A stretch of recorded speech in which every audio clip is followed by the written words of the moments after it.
Capítulo 14. A história de Elisa. Numa de minhas folgas fui visitar Elisa. Queria muito rever minha amiga e tinha muito interesse em acompanhar a recuperação de Walter. O desequilíbrio psíquico causado pelo uso das drogas traumatiza de forma profunda o perispírito do usuário. Atualmente, esse vício atinge boa parte dos nossos jovens encarnados, trazendo-lhes morte corporal e levando a voltar à espiritualidade com muitas mazelas. O caso de Walter era de meu interesse, pelo socorro que participei e pelo muito que aprendi.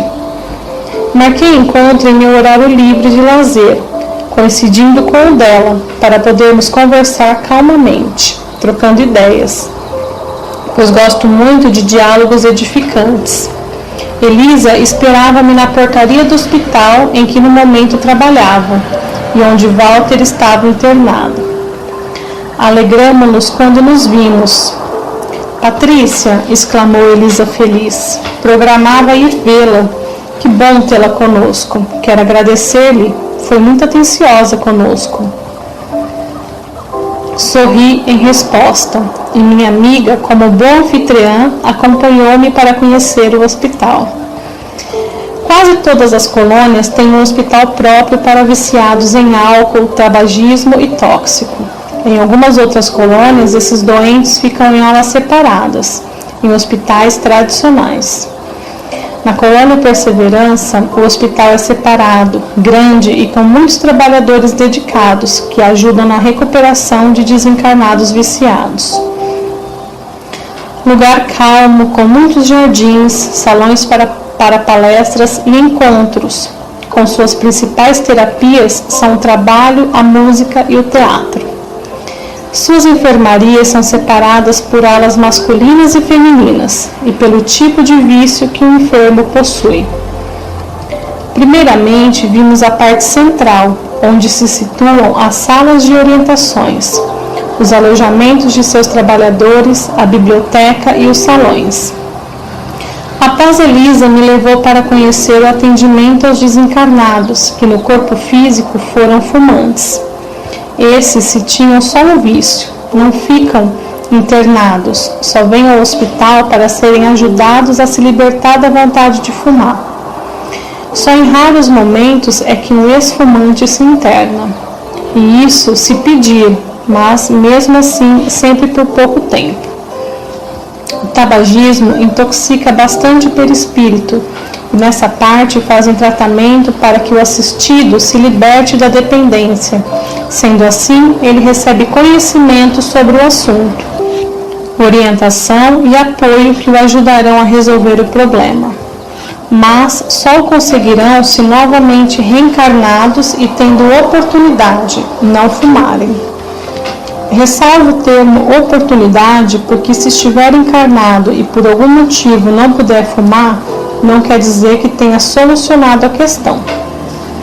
Isso acontece com todos os vícios e podemos dizer que os vencemos quando temos oportunidade de voltar. A ala dos alcoólatras é grande. O álcool danifica o cérebro e o aparelho digestivo, sendo muitos os doentes a se recuperar em vários estágios. Os enfermos, quando melhoram, assistem a muitas aulas, fazem terapia de grupo e avaliam todos os acontecimentos passados por eles, decorrentes do vício, e apreciam as oportunidades de melhoras oferecidas. A parte que nos interessava era a que Elisa se dedicava com todo carinho, a ala dos drogados. Infelizmente, esse local no hospital e os de outras colônias têm sido ultimamente ampliados. São muitos os imprudentes que desencarnam vítimas direta ou indiretamente das drogas. Os que estão ali socorridos têm aspecto bem melhor do que os que vagam ou outros que estão no umbral. Nas colônias são separados pelo grau de perturbação em que se encontram e o tratamento normalmente é longo, requerendo esforço do internado e muita dedicação de amor dos trabalhadores. Não pensem os leitores que nesses hospitais só se vêem tristezas, nada disso. Tristeza é sentimento negativo, não ajuda e para nada serve, pois só construímos e progredimos com um trabalho alegre. Os trabalhadores dali tinham sempre no rosto um sorriso bondoso e agradável, a palavra amiga e o amor que irradiava e contaminava os internos, e assim os temporariamente abrigados se sentiam seguros, incentivados, amados e com disposição para se recuperarem. O hospital da colônia Perseverança é muito bonito e acolhedor. Elisa me levou à ala onde Walter estava abrigado, e ele nos esperava no jardim interno, que circundava parte de sua morada provisória. Recebeu-nos sorrindo e estava com aparência sadia, com normal equilíbrio. Patrícia, disse sorrindo, queria tanto conhecê-la e agradecer. Obrigado. De nada, respondi. Como tem passado? Melhoro, graças a Deus, e ao pessoal do hospital. Vou ficar bom logo. Walter estava com aparência de adolescente, como aparentava naquela reunião do centro espírita, e continuaria assim, porque queria essa aparência, a que tinha antes de se drogar. Isso lhe dava mais confiança. Outros, após o tratamento do hospital, podem retomar, e se quiserem, a aparência de que quando desencarnaram, só que com aspecto sadio. Sentamos os três num banco e fizemos alguns comentários. Elisa falou alegremente.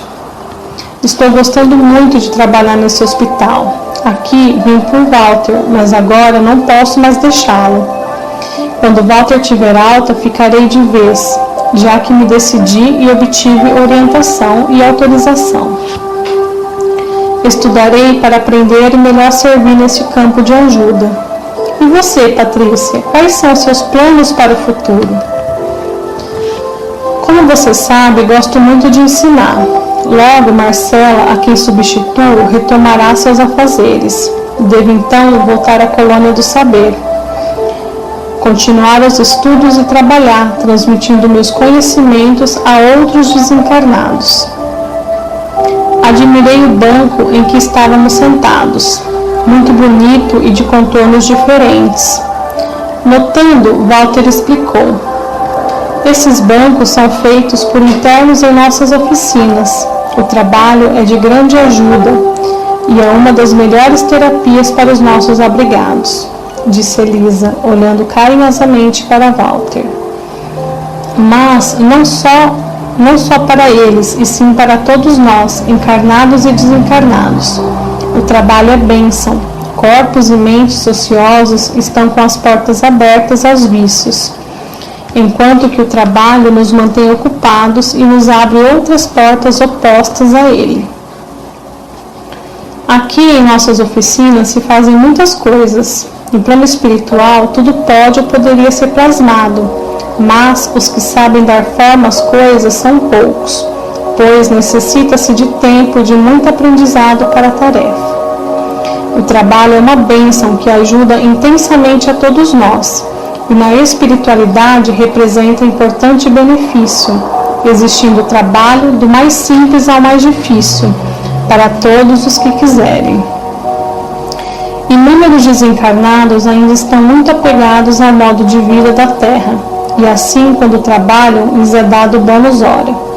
Os que já superaram esse apego entendem o porquê do trabalho e não mais necessitam esse tipo de remuneração.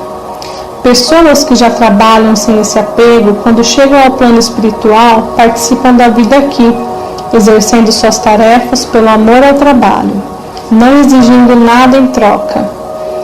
No hospital, os internos que ali auxiliam fazem bônus horas e recebem, mas são poucos os trabalhadores que servem no hospital e que os recebem.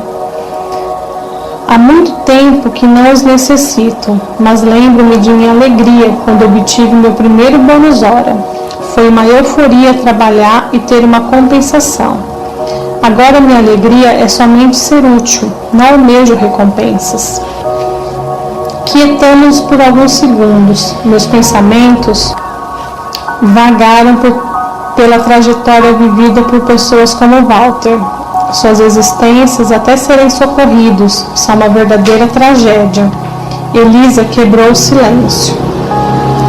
Patrícia, você não pode imaginar o tanto que sonhei por todos esses anos de desencarnada com este momento. Estar assim como o Walter, em plena recuperação. Sou muito grata a Deus por esta oportunidade.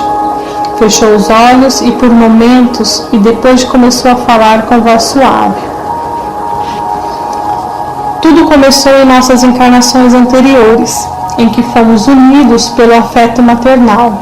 Fui mãe dele, meu nome era Gertrudes. Nasci e cresci num bordel de uma cidade pequena, onde me tornei prostituta logo mocinha. Aos 20 anos tive um filho, José, que é o Walter agora. Até aos 6 anos, minha avó, que morava perto, cuidou dele. Quando ela desencarnou, ele veio morar comigo, mimei demais, dando-lhe tudo o que queria. E muitas vezes eu justificava minhas atitudes, falando que isso era bom para ele. O menino ainda começou a tomar bebidas alcoólicas e achei linda sua atitude.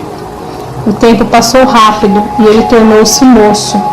Foi então que percebi que ele andava se embriagando demais e tentei fazê-lo parar, só que não consegui. Quando chamava sua atenção, ele me respondia grosseiramente: bebo por você ser o que é, gostaria de ter uma mãe trabalhadeira e honesta. Isso me feria muito e ele se embriagava cada vez mais, até que passou a ficar quase somente bêbado. Desencarnamos quase na mesma época. Fiquei doente e desencarnei após muito sofrimento. Ele ficou pelo bordel, onde todos o conheciam e lhe davam o que comer, além das bebidas. Desencarnou ao cair de uma ponte alta e bater com a cabeça nas pedras. Sofremos muito e vagamos juntos pelo umbral. Ele sempre me culpando dizia: se tivesse me batido na primeira vez que bebi e não achado graça, eu não estaria me tornando esse bêbado. Depois de muitos sofrimentos, fomos auxiliados e levados para o posto de socorro, onde ficamos por um período.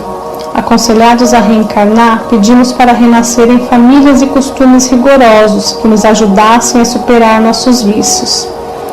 Atenderam-nos e reencarnamos, e viemos somente como conhecidos, nem amizades tivemos.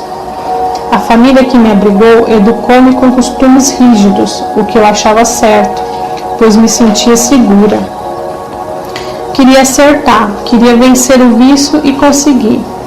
Fui uma moça honesta e trabalhadeira, e por ser muito bonita, fui assediada por muitos rapazes, mas não dei importância nenhuma. Não desejava namorar, pois sentia que eu ia desencarnar logo, e não queria deixar mais ninguém a sofrer por minha causa. E realmente, tive câncer e desencarnei. Meus pais e meus irmãos sentiram bastante minha falta, mas não me atrapalharam, e muito me ajudaram com suas preces. O resto você já sabe. Walter prestou muita atenção no que ouvia e, após uma pausa, ele disse: ao ouvir Elisa falar, as cenas vieram à minha memória. Recordo, era pequena e já gostava de bebidas alcoólicas. E como minha mãe não proibia, passei a tomar muito, prejudicando-me. Gostava do bordel, porque ali todos me tratavam bem. Depois me tornei só dependente do álcool, que só ficava embriagado. E assim, quando desencarnei, sofri muito. Reencarnado nessa última vez como Walter, tive outra oportunidade, mas logo o gosto pela bebida aflorou forte em mim. Bebi escondido porque meus pais me proibiam, e com a bebida deixava o cheiro e dificultava dissimular. Eles me vigiavam, regulavam meus horários e, percebendo minha tendência para a bebida, cheirava minha boca sempre que voltava para casa. Então, enturmei-me com colegas da escola e experimentei a maconha. E depois de algum tempo, a cocaína. Comecei a tirar notas baixas, sendo ainda aprovado naquele ano. Mas no ano seguinte, em que me viciara pesado, as notas pioraram e meu comportamento estava péssimo. Meus pais foram chamados pela diretora e souberam de meu comportamento. Levei uma surra, tiraram-me da escola e passaram a vigiar-me mais ainda. Desesperado com a falta da droga, fugi de casa e fui morar com viciados e traficantes num barraco. Meus familiares sofreram muito e meu pai, que era o mais rígido, mandou-me dizer que ele ainda me aceitava em casa se largasse o tóxico. Se quisesse ficar entre os criminosos, que os esquecesse, porque eu estava morto para eles. Como eu queria droga, fiquei naquela vida. Minha mãe vinha me visitar às escondidas e trazia roupas, alimentos e dinheiro, mas chorava sempre quando me via. Continuei me drogando cada vez mais. Ao recordar esses momentos dolorosos, Walter começou a gaguejar, falando com dificuldade as últimas frases. Começou a ter uma crise. Elisa e eu demos um passe e ele se acalmou. Provocando-lhe sono, nós o levamos para o leito da enfermaria. Elisa então terminou a narração do que aconteceu com Walter. Ele contraiu dívidas por causa das drogas e, como não conseguiu pagá-las, foi assassinado. Desencarnou e continuou desesperado, alucinado pelas drogas. Quando procurou o túnel negro, naquele local eles ensinavam os desencarnados, viciados, a vampirizar encarnados, para satisfazerem o vício. E também o hipnotismo de Natan os fazia sentir como se estivesse usando drogas. Nós ajeitamos Walter no leito, e ele, sonolento, virou-se para mim e disse: Elisa não é culpada, ninguém é responsável pelos nossos erros a não ser nós mesmos. Se antes eu acusava, foi na tentativa de culpar alguém, de colocar em outros a responsabilidade que era só minha. Nessa última encarnação, tive pais que se importaram comigo, honestos, exemplificaram o bem, e não tive a quem culpar a não ser a sorte, sendo que nossa sorte, nós mesmos é quem fazemos. Não venci meu vício, mas vencerá, exclamei. Walter dormiu. Como o tóxico prejudica tantos imprudentes, disse Elisa. Walter fará o tratamento em muito tempo ainda, e só estará bom quando lembrar-se de tudo o que lhe aconteceu e não sentir nada. Ele tem aula de evangelização, faz orações, tem terapia e acompanhamento psicológico. E também, Patrícia, como foi boa a regressão para Walter, a doutrinação que ele recebeu na reunião espírita. Elisa ajeitou o lençol do leito dele com carinho de mãe e, em seguida, saímos silenciosas do quarto.